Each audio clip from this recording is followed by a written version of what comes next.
Hello and welcome back to TNWKS, the Now We Know Show, the show where we discuss a topic of interest and by the end we will have learned something new and hopefully you will too. I'm Zak. And I'm Buzz, and in this week's episode we are going back to prepping again. Oh yes. Now it wasn't long since we last did a prepping... 2 weeks ago. 2 weeks ago. And the reason we're doing this is because just recently, I've been talking about this for a while, we have the UK government's Resilience Academy. They've talked a lot about it and they've been pushing it forward, and now we actually have the live website called prepare.gov. So that's what we're going to talk about. We've been waiting for this to happen. The website's gone live, so we're going to talk about, have we become a nation of preppers at last?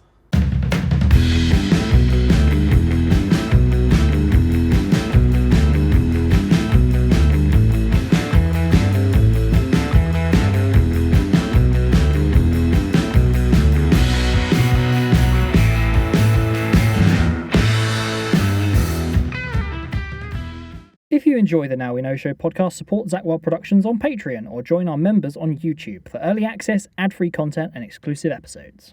So, we are back in the Tower studio once again. We certainly are. It was getting pretty hot in the costume department. Wow. It has to be said that presently, as time of recording, in the UK, we're hitting around about 30 degrees. I know, it's insane. For us gingers especially, you know... I have red arms. It's on days like this we Good kind grief. of like hide out of the light of the day star because we shrivel that's up. why we've got the window open right now. We're literally sitting in a hot box. Yeah, we're up in the Tower studio. It has got a window, so we've opened that. So if you hear any background birds singing and stuff, it's just added background. It was a decision. We made the decision to open the window. Yeah, it's either we boil to death in here or any of the other studios, or we go to the one where we actually have a week, because all the other studios are basically Insulated, soundproofed, yes. And we don't have any windows to open in them, and so this one was today's prime choice because it is. I hate to say, but summertime has kind of arrived in the UK. It's crazy, isn't it? And it's too hot for us. Yeah, I know a lot of people out there love it, but I don't mind as long as it's overcast. And the sun isn't burning my skin. There's lots of shade around. Lots of shade, and maybe a light breeze just to take the edge off. That's nice. Anyway, so here we are. This isn't a weather report. It isn't a weather report, but we just want to get out that way because the other thing is, if you're watching this on YouTube, we've got nice knobbly knees out. Knobbly knees. My knees are perfectly wonderful. Thank you very much. I have my nice muscular quadriceps on show. Just about, anyway. Off screen. Yeah, just off screen. So so forgive us because we're being a bit casual with our shorts today. Oh yeah. But first, before we get into the main subject of the podcast, the meat and potatoes. Oh yes, it's time for Weird and Wonderful. Okay, so I've brought in a weird and wonderful story this week. You've brought one this week, haven't you? Yes. Okay. So, it'd be interesting to see. This is kind of film themed. Okay, kind of film themed. And it's got very sunny photos related to it. Okay. Hear this. Mysterious monolith discovered in the desert near Las Vegas. Ooh, sounds a bit sort of 2001. It literally, the picture looks very much like 2001: A Space Odyssey. Has it got any apes breaking bones? Well, and it's got some police officers taking a photo of it. Okay. That's not a social comment on police officers. No. Okay, so obviously this isn't a new story. These things have been popping up since 2020. Oh, right. So they've popped up all around the world. Okay. And it just seems that one has popped up. I'm sure. Literally a couple of days ago. I'm sure if there's some kind of alien artifact or something, we would know about it. It's like, it sounds more like an art installation. The last one was discovered in Utah in November, like in the middle of the desert. It was found by some rangers. And it was 12 foot high. Why put something I'm kind of thinking in the desert? I'm kind of thinking, well, look, if you can actually get your hands on one of these, it's not going to be difficult to see if it's just made of plastic, metal, hollow, concrete, whatever. Yeah. So I'm thinking it must be, which this does sound very weird and wonderful. Sounds like some kind of art installation. So you're saying that instead of aliens, it could be like a Banksy or something? Yeah, But not I Banksy. suppose what I'm saying is it could be. Or is there like an underground network of monolith What, and they distributors? sort of pop out the ground every so often. Oh, no, I was talking like some kind of like secret society. Monolith erectors. Good grief. Oh dear. Anyway, no, actually, maybe it's a bit like crop circles because I don't know. Actually, I don't know off the top of my head. It's something I have to ask Glenn, our resident, cryptozoologist and everything funky kind of guy, and he may well know about. Great description, by the way. he knows all the stuff about supernatural stuff and all the rest of it. But he might know more about crop circles, and that's what I was going to say. See, because in the UK, you know, in the summertime especially, we get a lot of crop circles, the patterns and frankly, they're made by people, to be honest, with a wooden board and a bit of string, but and some effort. and some effort overnight. But some people obviously believe that they are left by aliens. So maybe these monoliths are kind of a bit like crop circles, you know. Yeah, but it just seems very impractical to like hoik this massive monolith out into the middle of the desert. Well, isn't it just as impractical for like, you know, half a dozen people with a plank and some string clonking through some poor old farmer's field, making some fancy pattern? I don't know. I mean, I've got to take my hat off or my bandana off to them for the effort they go to. Well, at least there'll be trees around in the UK. You can hide under them in the sunny weather. But the difference in Utah or somewhere like that, middle of the night, literally apart from maybe the odd rattlesnake, nobody's going to be there on that shore. Fair, okay. It's probably easier to erect a monolith in the middle of somewhere like that. Do you have to keep saying erect like that? Well, because there you go. All right, install a monolith. There you go. Anyhow, so that's this week's Weird and Wonderful. So okay, you think it's for art reasons? Well, do you know? Did it give any? No. It's a mystery, an ongoing mystery. Ongoing mystery. Well, I'm thinking art installation. I don't think it's some kind of big space baby in space floating some around. kind of network, interdimensional aliens. Some kind of network by Elon Musk to have these kind of antenna points all around the world. It's actually 6G. Yeah, and then you hit a button and they all sort of like join up, and make this kind of new network. Connect to the what is the satellite networks? What are they called? Yeah, Starlink. They connect to the Starlink satellite network. Yeah, maybe it's creating a Death Star as the planet. Who knows? We're just going off into which wild wasn't actually a star because it was kind of a moon-ish. Oh. But there you go.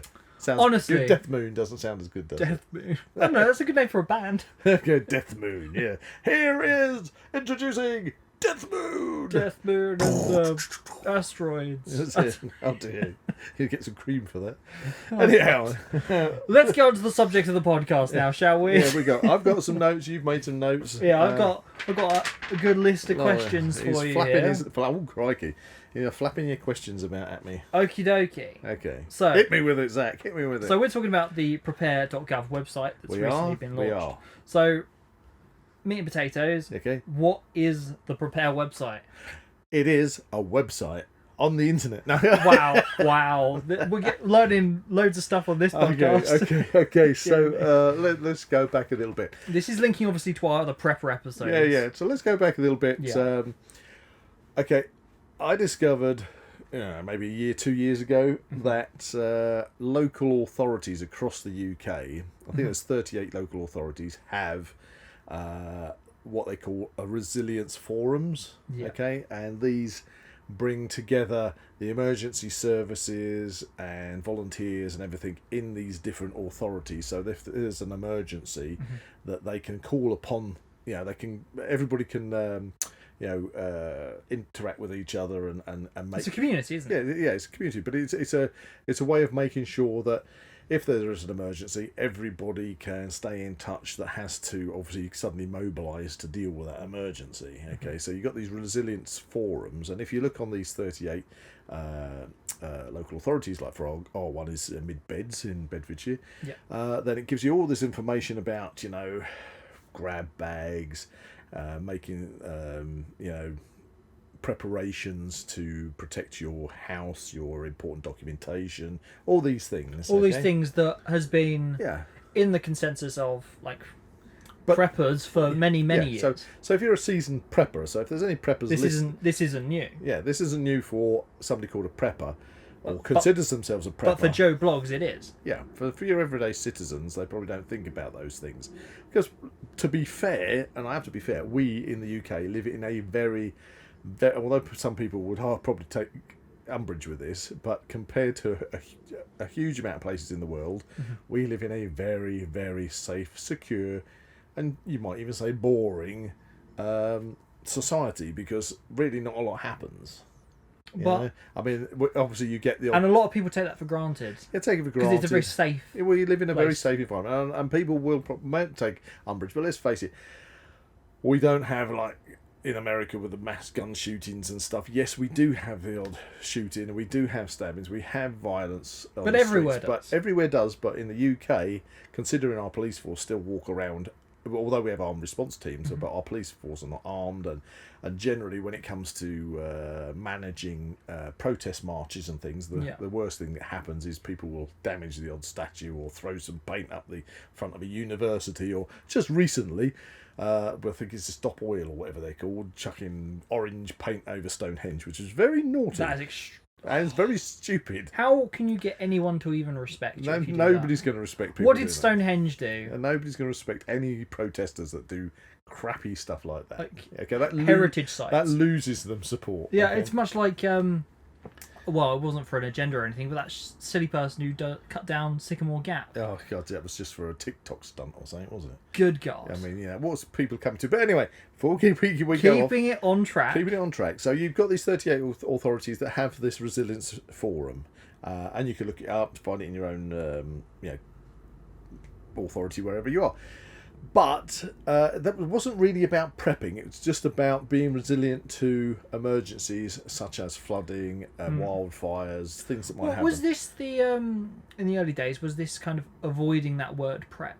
Yeah, prepping? yeah. I think to be resilience. To be fair, they've continually used the word resilience. So is this part of the Resilience Academy thing? I believe it is, because if you can go, you can basically pump into Google Resilience Academy, and it'll take you straight to the government website and tell you all about their Resilience Academy plan for bringing together, as I've said, local authorities, emergency services, local businesses, and ultimately volunteers and the citizenship in general. So the thing is, though, with the resilience forums, it was never really pushed as being prepping. But what they did have, if you remember, is they pushed the go in, stay in, tune in initiative. Yeah, that's it. Okay, so it was there, sitting there deep in the background with nobody really knowing about it. Well, that was the thing, because that, at the time when we addressed it in the podcast, we literally said that no one had heard about it. Yeah, nobody had heard about it. Has that changed now? No, not really.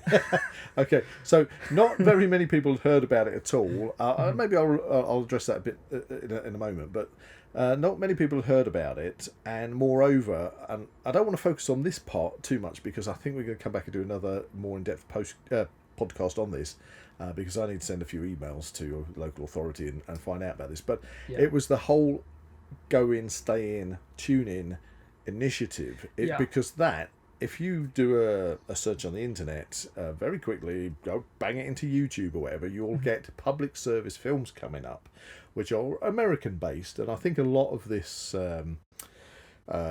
Resilience Forum information, and now the prepare.gov website, kind of takes a lot from the Federal Emergency Management Agency from America. Okay? Well done. Is it FEMA? Yeah, FEMA. There you go. Federal Emergency Management Agency. And they've got, if you go and have a look on their website, they've got loads of information, including all about prepping and making sure you've got preps and things. So is that an interesting comparison between the American website and the UK's? Yeah, and I have been comparing the two. But what I'm saying is, with the go in, stay in, and tune in is all based on if there is a nuclear event. So they call it if there is a nuclear. Well, they're not saying it's nuclear strike as such, but it's if there is a nuclear event. Yes. Okay. Which could be accidental. It could be could be terrorist, it could be whatever. Anything nuclear. But the whole point of the Yeah. go in, stay in, tune in is if you look on the local authority websites, it tells you to go in and seal up all the vents and seal up anywhere there's drafts coming in, and stay in, tune in to find out what's going on, and then when you hear the all clear. Well, that would be on like radios and things. I wouldn't imagine that. Yes, well, now you see, this is Wi-Fi networks and things like that. This is the other thing, is if you remember last year in the UK, at long last, our national emergency alert system went live. Yeah, we did. Yeah, we did a little video on that. We did a little video on that. So so that's been a long time coming, because we didn't have anything like this since the Cold War, which is, I grew up through the Cold War, and we had like all these monitoring stations across the UK that would basically give you what was known as the 4-minute warning. If Russia decided to attack us with nuclear weapons, we literally had 4 minutes when that 4-minute warning occurred to unscrew your doors and make an inner coral refuge and survive in there. You've got to get to the inner coral refuge. Oh man, Yes. what was that film? Where the Wind Blows. Where the Wind Blows. That is. And if you that want, is the scariest film I've ever seen. Almost. Second to Threads. Oh my God. If you've not seen Threads, ladies and gentlemen, track it down. That is probably the most accurate depiction of what would happen after a nuclear strike. Yeah, and it's not a horror movie. It's not a horror movie, but it is probably the seen. most horrible horror movie, if it was a horror movie. If it were a horror movie. It was horrible, and they should show people that in schools. Yeah. You know? In fact, I believe back in the day they did. Anyway, a time. So you've got this initiative, which is basically, without saying it, is all about what to do in a nuclear strike. But I still avoid using the term prepping and everything else. And anyway, so with the government Resilience Academy, they've been talking on that for some time about, again, bringing all the local emergency services, volunteers and the general public together in order to be prepared. They actually used the word, the prepared, for localised and national emergencies. So you could kind of say, oh well, maybe this is something that is coming on the tail end of the COVID pandemic that we had, and frankly, it's something that is overdue, in my opinion. Yeah. We should have a national plan for these kind of things. Yeah. And then the website has finally gone live. Okay, and it's called prepare.gov. So we can leave a link in the description. Yeah. I mean, anybody listening to this, pop your mobile phone out, punch in prepare.gov, and you will have... It's not made up. This is a real thing. They're actually using the word prepare, and in that, now, they are basically encouraging every citizen in the UK to prepare for emergencies. And that's a good thing. That's a good thing. Okay, so this brings me on to my question of... They're basically asking people to stock up on about 3 days' worth of supplies. Okay, so is that your question? Yes. Okay. Like, why is that? Okay. Is that enough? Right, well, this is an interesting point, because what I decided to do in the run-up to doing this podcast, I decided that I would look into this. Why is the government kind of settled on 3 days? Yeah. Or, put it another way, 72 hours worth of supplies. Yeah, that's probably a good way of putting it. And, why not 2 days? Because in 4 days or a week? When it comes to prepping, we think the long term. Yeah, you think the long term. Whereas this seems very much a kind of... Well, it's short term. Okay, thing. So that's what you got to think about. Why 3 days? Why 72 hours? Yeah. It's short term, but there's got to be some kind of thinking behind it, and I think this is kind of many layered. So what I did was I put this question out to the general prepping community. Okay, that's good. And got loads of answers coming back. Now, these answers, some of them were very flippant, and they were just saying, it's just, the government sort of, they know something's going to happen, and so they're just giving this as a piecemeal statement, so that when something really does happen, they can say, well, we did tell you so, but you didn't pay any attention to our advice. Other people took it more, as practical advice, and said, well, actually, it's about time that our government, regardless of who the actual main party is in charge, because again, as we do this, we're about a week and a half from a general election, which is going to probably see a Labour landslide. So whether it's Conservatives who are in government or whether it's Labour or whoever else, well, we're not trying to we're go not into doing politics on this. No. But the point is, whoever the controlling party is, this kind of national initiative will be in place. Yeah, regardless of who comes and goes, it needs to be there, and it's been a long time coming. So there are people who've said, "Oh, yeah, at last, the populace is being asked to prepare," because we have got, in most countries, we do have an underflow of preppers that people do think about making sure that they are secure in an emergency. And as we always push in the Now We Know show, we are not doomsday preppers, we are practical preppers. And we've gone over this. You can listen to our preps podcast, but we talk about being practically prepared for what happens if you get a phone call and your house is burnt down, or there's a wildfire coming towards your house, or there is flooding occurring in the middle of the night when you wake up, all those things. The power goes out. Even just the simple being prepped for the power outage, or supply chains have gone down for whatever reason. Exactly, yeah. So, and that's what we're talking about. So, finally, the government has decided it's a good idea to come on board with what actually loads of other countries already do and have done for a long time. They tell their populace to prepare. Now, there's 3 days, 72 hours. I think it's probably mainly to do with, again, I'm going to go back to the FEMA website. Okay. Because that's what they recommend, 72 hours. And I think so it's almost like, if you look at the two websites, it's kind of like the British government have nicked a load of stuff from FEMA and just, that sounds good. Copy and paste. Copy and paste. Oh, no. But it's good advice. Hopefully, yeah. But the 72 hours or 3 days, I think it's because if you've got 3 days supply in your house. Yeah.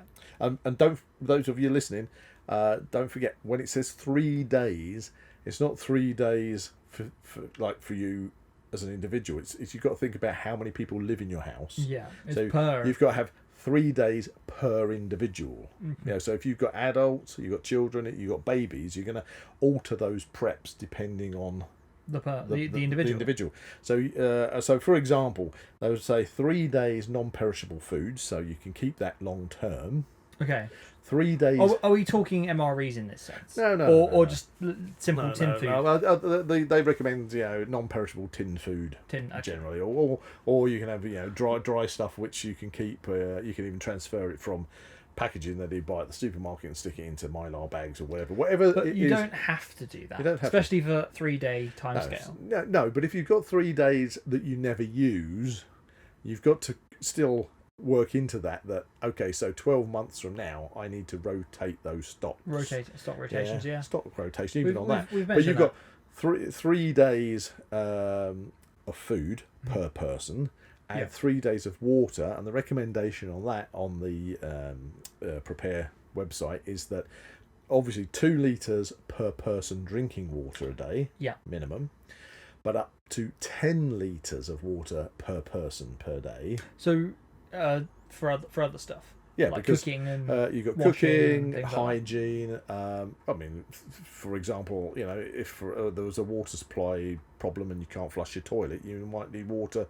You can only. They always say if it's yellow, let it mellow. If it's brown, flush it down. Well, if you've got the facility to, So, but if your system's not working because you've got no water, then having that extra, the up to 10 litres would at least give you excess water that you can use to flush if you need to do things like that. So it's the 10 litres for whatever. Yeah, so that would be plus for one. The 2. Yeah, no, 10 litres in total. Oh, in total, including drinking. Yeah, so 2 litres for drinking, up to 10 litres in total. Right. Per person. Okay. So, we've got a family that lives close to us, which you've got 2 adults, and I think it's 4 children.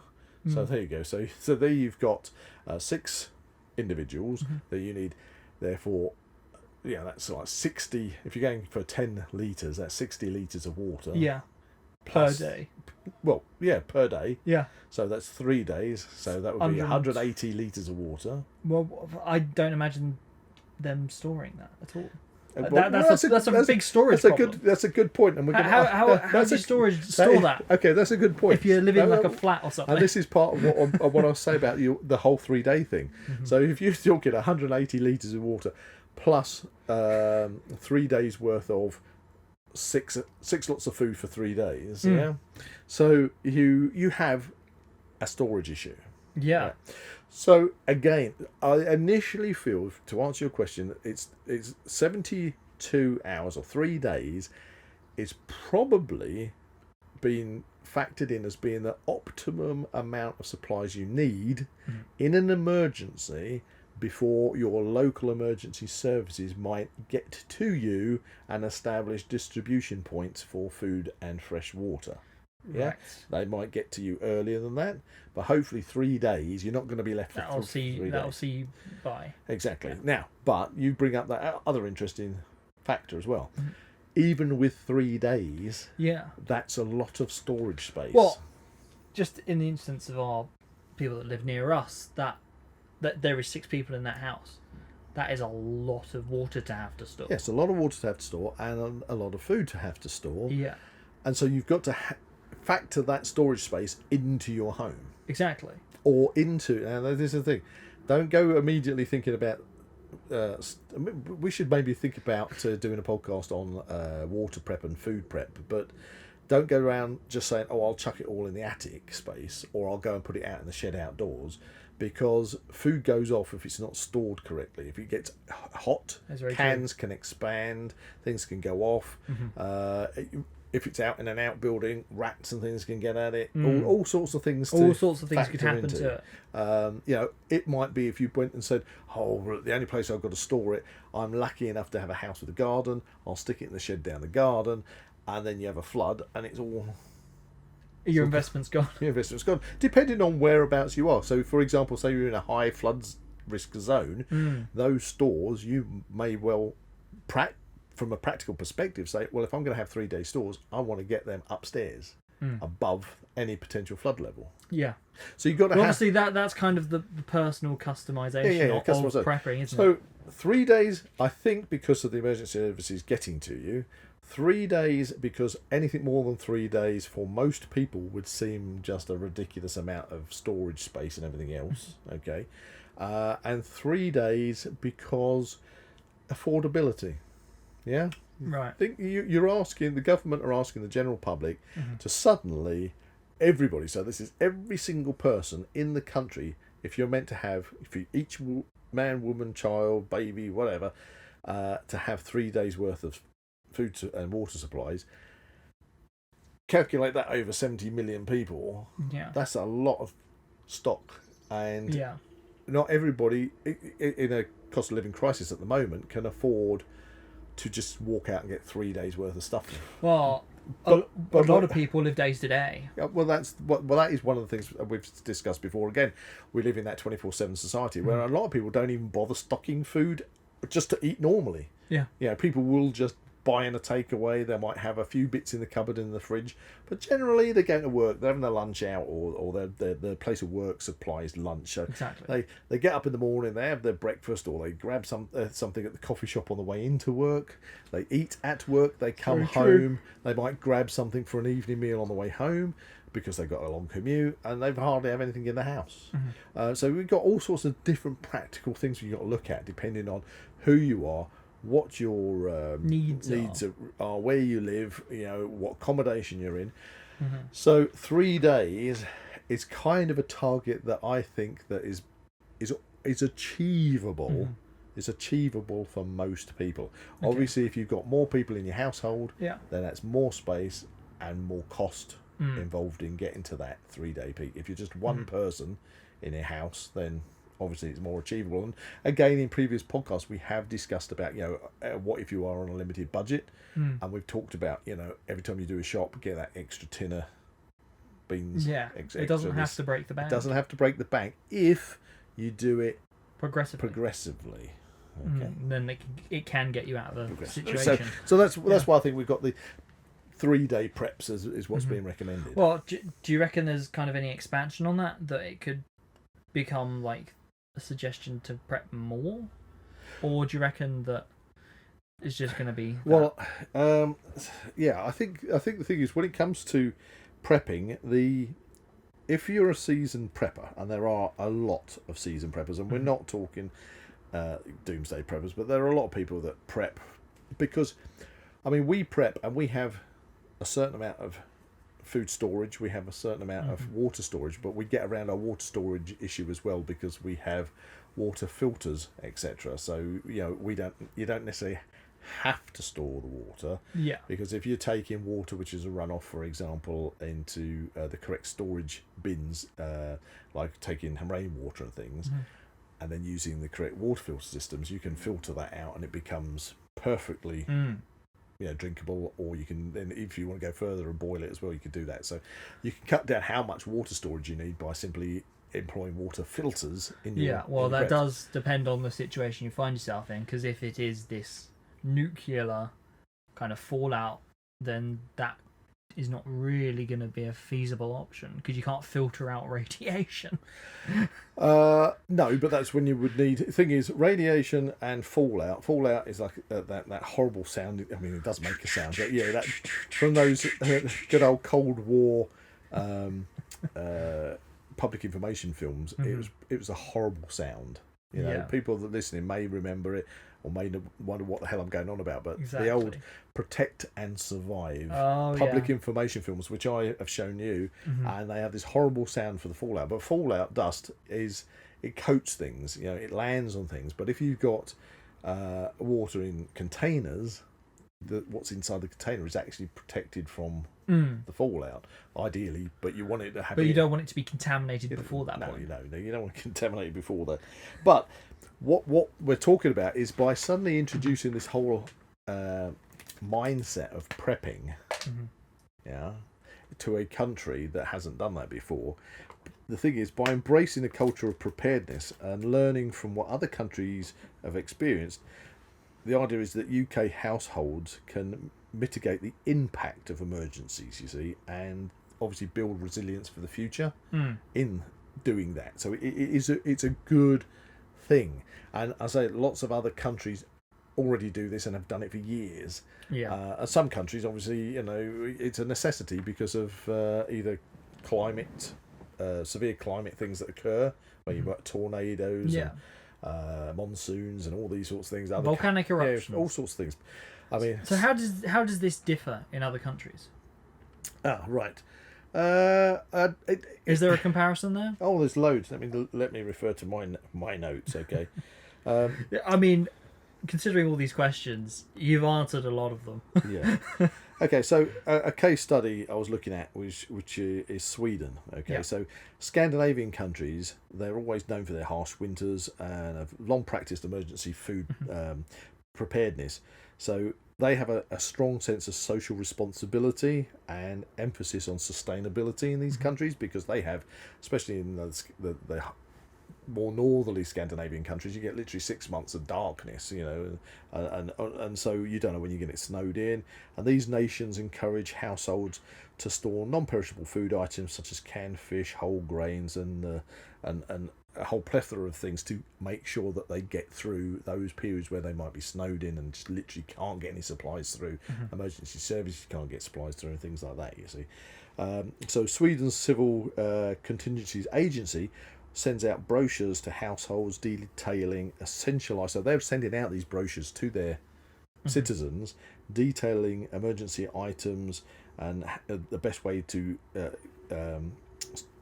basically get ready for emergency preparedness, including their food and water. And this proactive approach has raised public awareness and increased overall preparedness throughout the country. So in Sweden, it's become the thing you do. So it's become part of the cultural consensus. It's become a cultural thing. It's something that you do, and you don't look at it as being weird. Yeah. Whereas over here, you don't look at it critically. It's just something. But over here, as soon as you mention in the UK preparedness or prepping, you're suddenly a doomsday prepper, and you're nuts.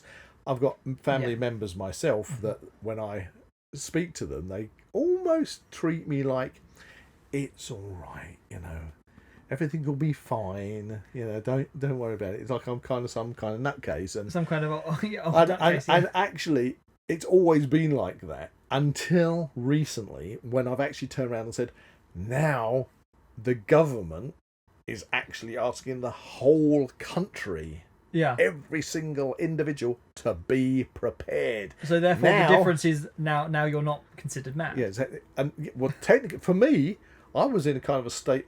Maybe sounds like a bit crazy, but I was kind of almost like in a state of euphoria over the. Finally, this website has become live. The proof because for so many years of yeah. being like treated by some people as being some kind of nutcase, even when I'm just saying you should be prepared in case of a natural emergency such as flooding. Yeah, I mean, it could be anything. It could be anything. It's just, I'm not talking zombie apocalypse. I'm not even talking nuclear attacks or look, we're in a Skynet. AI takes over. I'm not talking about that stuff. Just being prepared for practical prepping. And I still have always suffered from having this. It's all right. Don't worry about it. You'll be fine. Kind of thing. It's like, do you think that's some kind of like? It's very patronising. Latent naivety there. It's very naive and it's very patronising. And then, or shall I say, now that I have actually said, do you know what? Your country is now asking you to be prepared, not just me. The country has to be prepared for at least 3 days, and they go, really? I mean. Why haven't we heard about this then? So do you think that's kind of how well do you reckon that's been received? Like, well, I'm gonna redress that. I'm just looking down at your notes. I can see one of your questions, which actually says, "Why has nobody heard about this?" Well, we addressed that quite early on. But I think the reason nobody's heard about it is, firstly, it's obviously very new. Yeah. Very new, and we're going through an election process at the moment, so the government's probably spending all their money, the different parties campaigning. Although I'm assuming that this is kind of being run by the civil service anyway, underneath. It's just a whole mindset that they've now started to introduce into the UK. But you've got to think about this practically. If you suddenly put public information films up on the television, on you go to the cinema and suddenly a public information film comes up saying, have you seen the new government prepare.gov thing? You be prepared for emergencies and everything else. If you suddenly do this, then you're going to have a huge amount of people across the country that are going to suddenly go, well, why has this suddenly come up? Why has this been dumped on us? And they're going to go into a panic mode.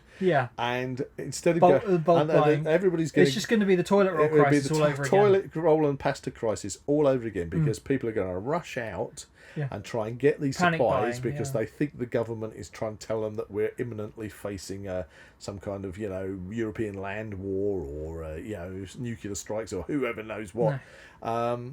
But we've had examples of this before, as to kind of back up what you're saying.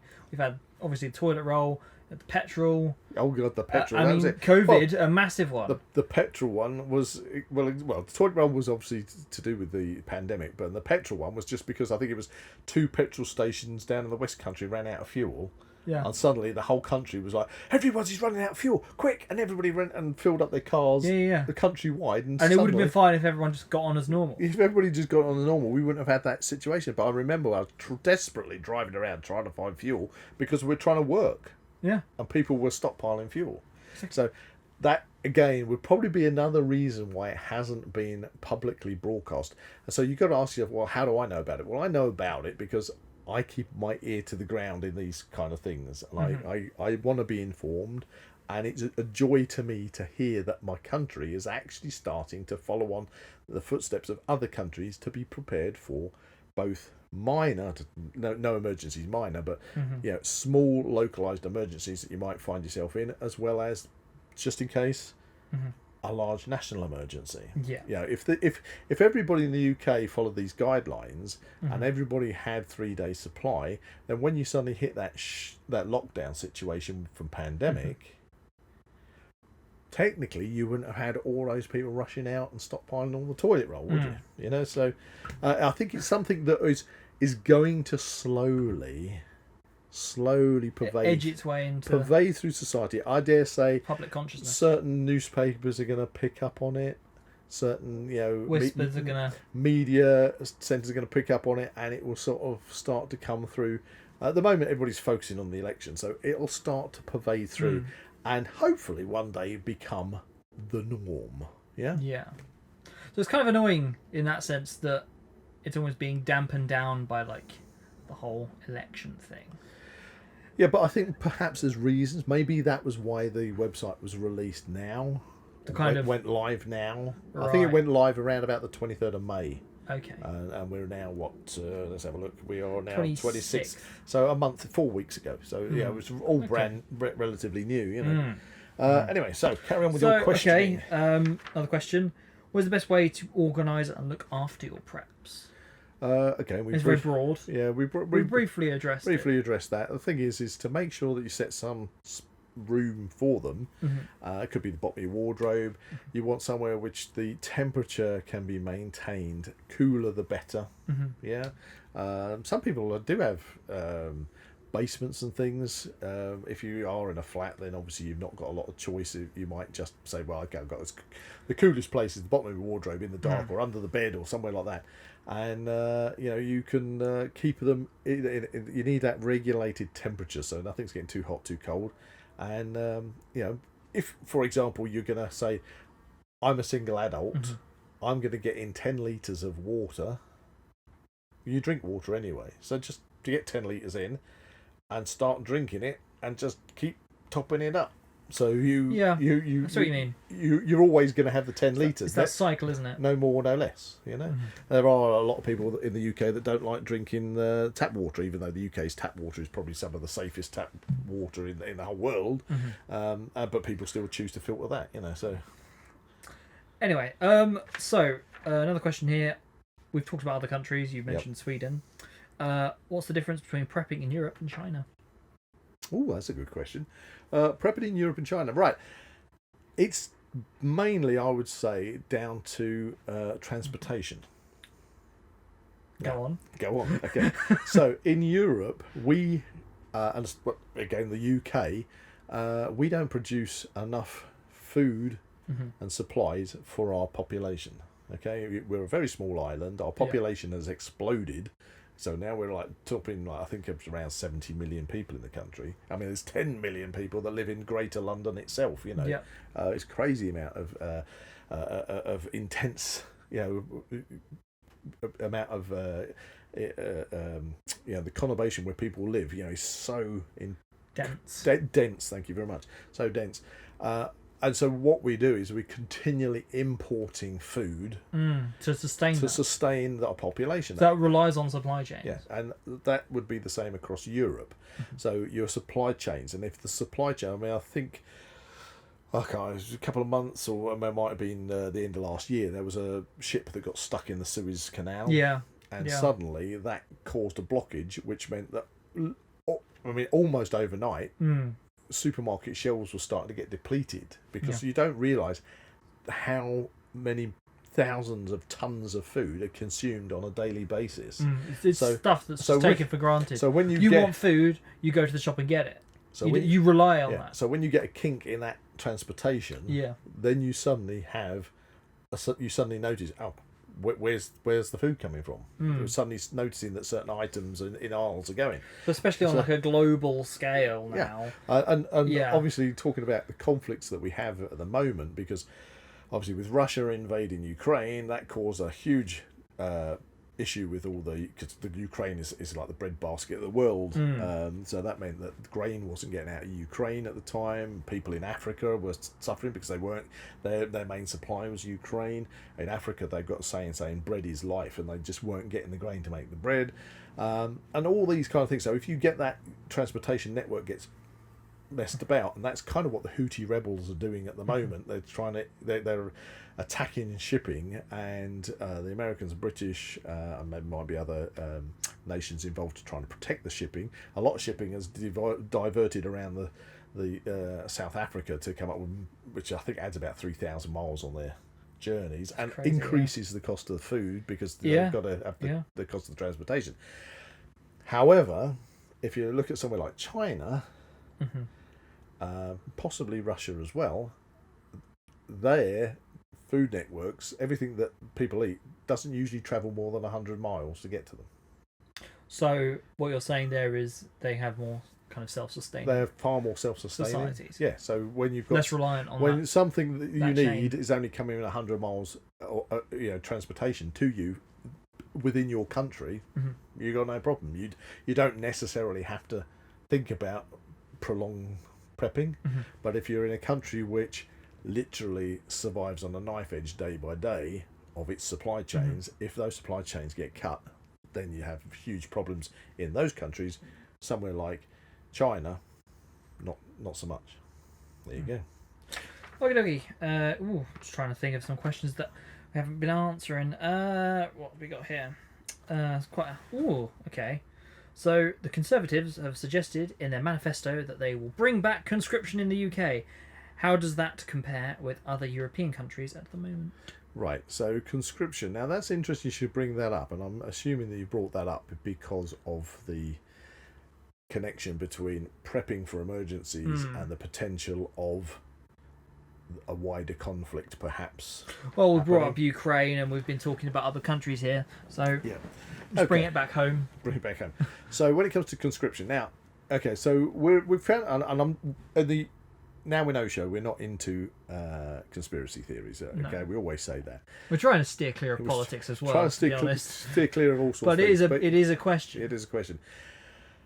Now, it was interesting when the Conservatives brought that up in their manifesto because, to be fair, they're not going to get in. Okay, it's a foregone conclusion at this present moment in time that Labour's going to be the winners of the next election, and so there is that tendency that the Conservatives brought up the idea of conscription, so that at some point in the future, if the Labour Party suddenly have to say we're bringing in conscription, they'll say we told you first. It's kind of like one-upmanship. But the reason that I think it's being mentioned is because an awful lot of countries have been reinstating conscription since the Russians invaded Ukraine. Yeah, a lot of countries are, and I'm going to go through this because I've got a list of countries in Europe that still have conscription, and it's mainly because of the threat we have at the moment from Russia, and dare I say it, China, because let's not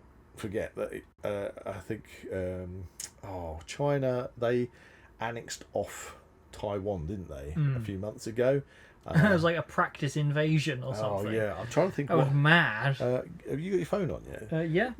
Google up what the operation name was. I think it was called like Sword Edge something A was the operation. Okay. If you look that Give up, us a second. Yeah, give you a second while I grab my notes on to answer your conscription. Operation Sword Edge. Yeah, Sword Edge. Is that the one? Well, I'm literally just... Okay. So in our general European area, you got Russia, so they're the biggest country in the world in terms of landmass, and they have compulsory military service. I don't think it's that. No? No. What? I don't think it's that. There's some spring up. Okay. Other things. But my point was on that front that China basically did these operations to completely take over Taiwan. Completely surrounded the island, fired missiles over it. Like dummy rockets. Yeah, dummy rockets. But whatever the name of the operation is, and I'm going to have to find that is, but it was Operation A. Right. That was the end. A is like Sword Edge or Sword. Well, A. I don't think it's the sword one. But the I can keep looking. If you just put in China's Taiwanese operation or whatever. But anyway, okay. The point was it's A because that meant that they are. It's suggesting if that's A, there's going to be a B. Yeah, they're going to do more operations. So you got Russia, you got China, which is looking to possibly see if they can encircle Taiwan, and then they're in. We're calling it military drills. I'm not doing it. They're in league with obviously Russia. They're like best buddies at the moment. Russia's invading the Ukraine. We know that Russia is manufacturing tanks and artillery weapons and basically everything like there's no tomorrow at the moment. They are going crazy manufacturing stuff. I've got friends who are in the military in active service that give me a lot of feedback about things, which isn't promising. Okay. And so this leads us on to the whole European on a NATO, Russia on edge about stuff. Yeah. Yeah. Now Russia, as I just said, is the biggest country in the world in terms of landmass, and they have compulsory military service. Okay, and we go through. Just bear with me. The Netherlands. So officially, the Netherlands has mandatory military service. However, that's not enforced. Okay, Austria, which is obviously landlocked. They have conscript service in the land forces, air force, and special forces. What else have we got here? Belarus. Most soldiers in the Belarusian armed forces are conscripts, serving for up to 18 months. Switzerland. All able-bodied Swiss men are called up to do military service from the age of 19. Denmark has imposed conscription on men since 1849. It's actually written into their constitution. Estonia has mandatory military service for between 8 and 11 months. Finland, every male Finnish citizen aged between 18 and 60 must do military service, after completion of which they are registered as the Finnish Defence Force Reserves. Which is an interesting, because I actually like the idea of that. I think that personally, although people balk at the idea of conscription, I think that in the UK, if we had conscription from, say, the age of 16 to 60, that means that you might only go and do a couple of weekends or something a year even. But like within Finland, it means that because they've got such a small population, they utilise the rest of their population by giving them national service, which might be in emergency services, it might be in medical response services. These things, being a conscript doesn't necessarily mean you have to be in the armed services. Right. You can be a be a fireman and things like that. So that if you're suddenly called into action, that's what you do. Yeah, and I think that would establish a lot of camaraderie, and especially with. Do you think that would be good for the idea of like prepping in the UK? Well, finishing off my list, I'll come back to that. Norway again. Norwegian Armed Forces today claim that their conscription system dates back to the Viking ages. Wow. There you go. Moldova, Lithuania, obviously the Ukraine, were on the they were planning to move away from conscription until obviously the Russians invaded, and there you go. Rest is history, as I say. Sweden, so loads of places have conscription. I don't personally think it's a bad thing, and in fact, I think that when you have it's a very charged idea, though, isn't it? Yeah, it's a very hot topic. But if you have a lot of the youths, that are disillusioned in the UK, a lot of the youths that are now inner cities getting involved with the drugs crime, like the county lines, and you get lots of stabbings and things. And if you could actually grab them out, and get them to do something else, even for a short period. Well, even beyond that, not necessarily people that are going to go into like youth crime and things, but anyone really with their ideas on how life, and they're like have that kind of natural rebellious streak if they don't like how the world is turning, and the world is against them for some reason. Honestly, I was like that when I was a youngster as well. Yeah, but it's really not. It's up to you to kind of choose what you want to do with it. Yeah.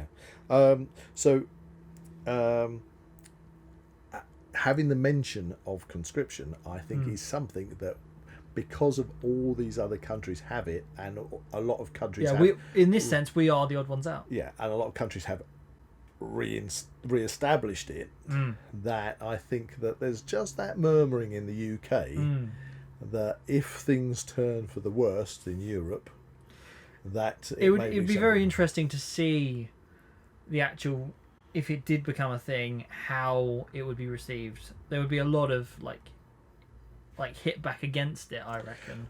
I think there would be initially, because there's a lot of, we've become a very slack sort of country with lots of very people have got opinions about the weirdest of things, and I think what we've lost I'm not out there trying to be some kind of xenophobic nationalist, but where you see other countries and other people being proud of their cultures and proud of the country they live in, that seems to have diminished a lot, because it seems like the UK has kind of almost been vilified as being some kind of, we're a horrible nation, we've done horrible things in the past, and therefore we must suffer for it. And 100 years ago we stepped on a butterfly, and we're not, it's almost like we're not allowed to be British anymore. Proud to be British, because as soon as you say I'm proud to be British, you're then kind of you like, are some kind of fascist. You've put the crosshairs on yourself. You're suddenly some kind of extreme right wing fascist or something, rather than being a person that says, actually, I really appreciate maypole dancing, and country fetes, and being tea. British and tea and stuff like that. Because you can't keep holding people, using like a benchmark of what has happened in the country's past. It has to stop at some point. Because I mean, in this sense, like with the Romans, we were like we were occupied by the Romans. The ancient Britons were basically slave race. The amount, thousands of Gauls and Britons and all the other European tribes that were carted off to Rome, chucked into the Colosseum. For entertainment purposes. Should I be offended by that? The Vikings, take the Swedish and the Norwegian Vikings. Their biggest slave port was in Dublin, in Ireland. They traded in slaves all the time.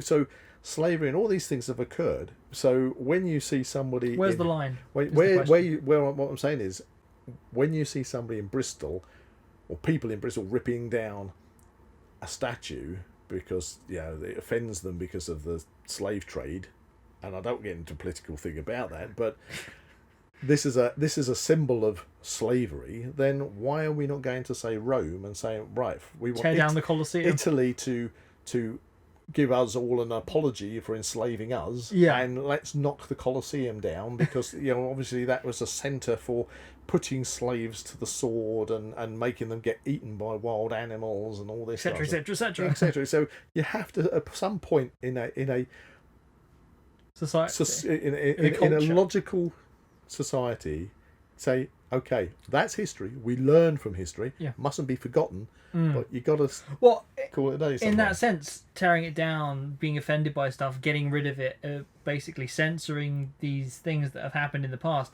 it is removing that for the future generation. Yeah, then the future generations don't learn. And it's just repeat. Then we are destined to repeat what's happened in the past. And that is how society falls. But your question was about conscription. Yes, and therefore you're going to get opposition to that idea. Definitely. But I think what we have in what has been happening is, obviously we've got the go in, stay in, tune in initiative, which has been like bubbling away that nobody's heard about.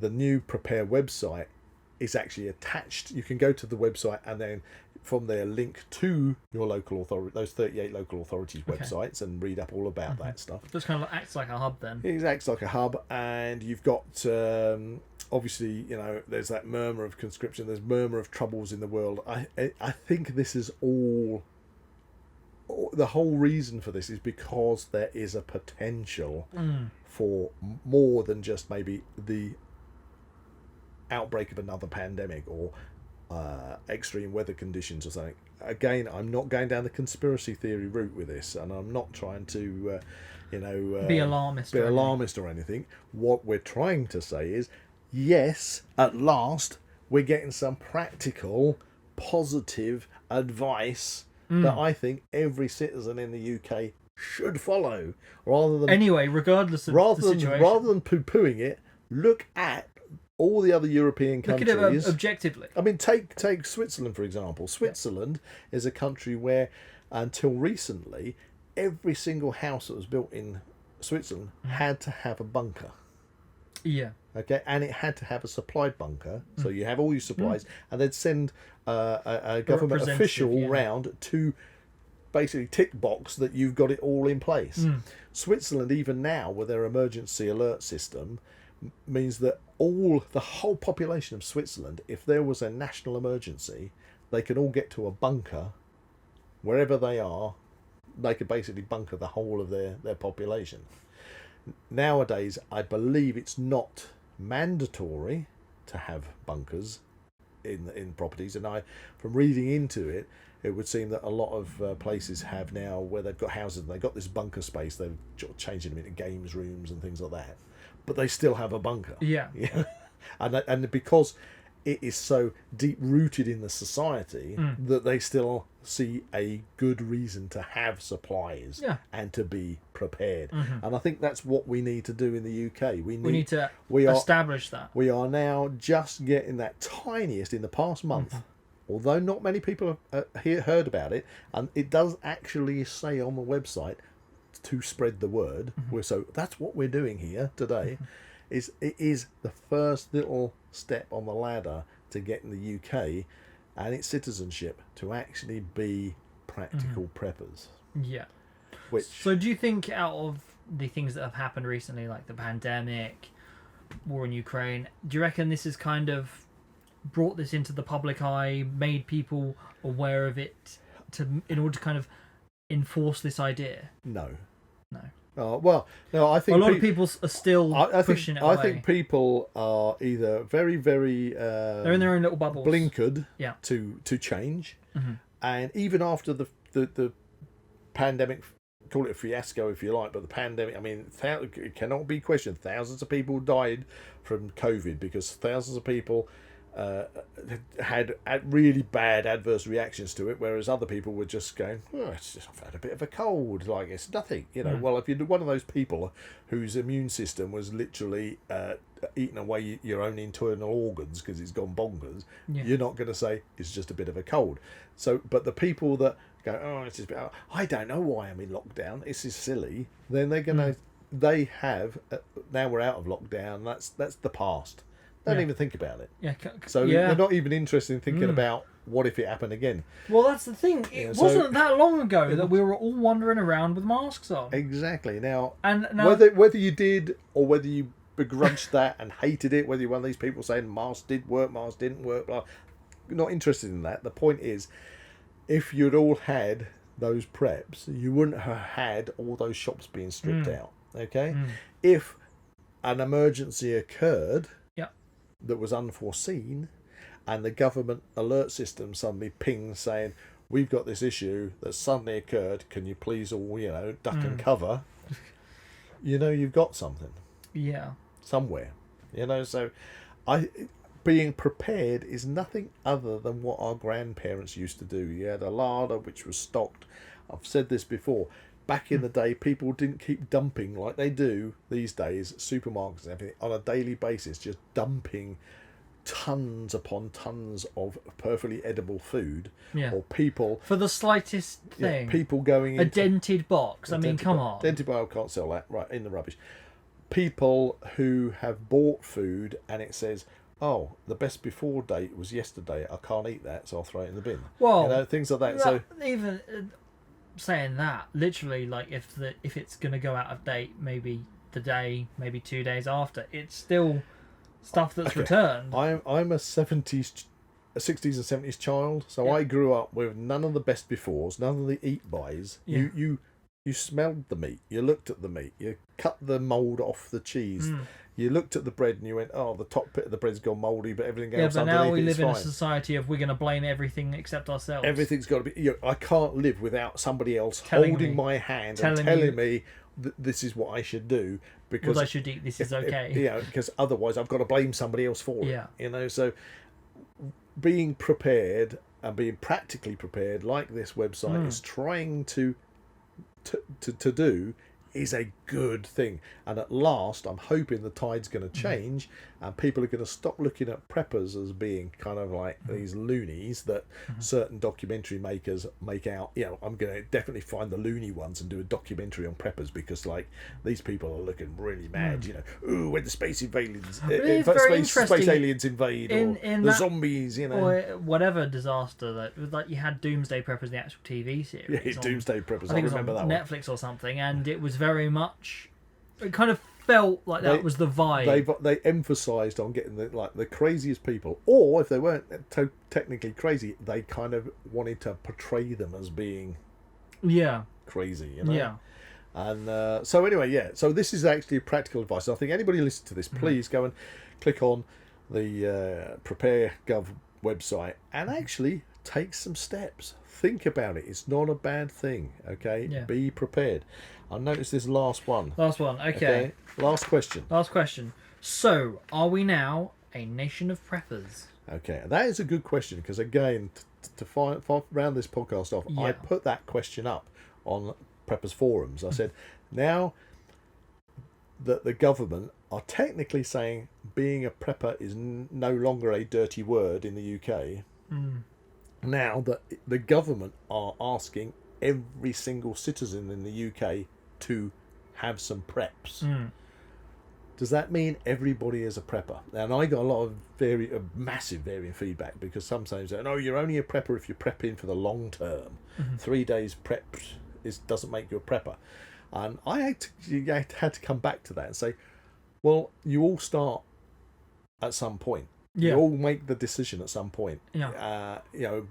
It's obviously being an individual I suppose decision. it's not really what you have, it's the mindset. Exactly. You hit the nail on the head. It's the mindset. So all the people that consider, you can compare and contrast what you've got, I've got, and every which way, but all the people, it's really got to be a decision. Exactly. All the people that consider themselves preppers at some point went out and bought that first tin of beans. They went out and bought that first, little bit of preps to start their prepping. Exactly. So did they become preppers at that moment? Or did they become preppers only because they're in it for the long term? I think you've answered the question. Yeah.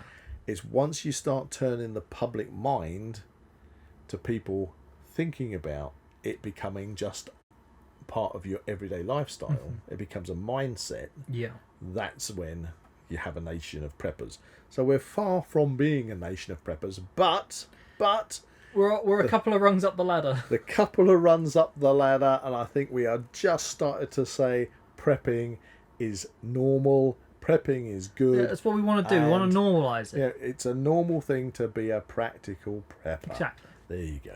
And that's where we are. So that's all about this wonderful new website. I'm saying a wonderful new website because, yes, it's normalising the concept, the mindset of prepping. Exactly. Okay. Which leaves us off with one final thing, and that is Wisdom of the Week. Well, I've tried to think about a wisdom which would be apt for this one. Have you got one? Yes, I have. Okay. And it's going to come back to one that is definitely prepper orientated. Okay, I am ready. Bestow your wisdom. The wisdom is something that I've said before in other podcasts, but there's bound to be people listening to this that haven't heard this before. Go for it. And that is, it's better to have and not need than to need and not have. Think about it. Okay, think about it. One more time. It's better to have and not need than need and not have. There we are. And that sums up prepping. Because if you've got some preps and then you don't need them, but they're there, that day that you suddenly do need them, you're fine. Yes. But if you haven't got them and that day comes, you go, oh crap. I wish I'd taken that advice. So there you go. There we are. If you enjoyed this podcast, please like and subscribe to this channel and comment below any suggestions of further podcasts and topics and activities you'd like to see. Oh, there's thousands I can think of. Oh, anyway, It's great. Thank you, everybody, for listening in. That's a big goodbye from Zak. And that's a be prepared, dib dib dob dob, I was a Cub Scout, be prepared from Buzz. That was way better than mine. Yeah? Yeah. What was it? Well, I just said big goodbye. I should have said something else. You were a scout. You could have come out with something. Anyway. Well, I didn't do the dib dob dob thing. Whoever's listening, make sure you're prepared. See you in the next one. Yeah. Bye for now. You can find the Now We Know Show podcast on YouTube, Spotify, Amazon Music, and Apple Podcasts. Keep up to date with everything ZWP on Facebook and Instagram, or visit the Zak Wylde Productions website at www.zakwyldeproductions.com. And remember to join us on Patreon or become a YouTube member for early access content and exclusive episodes.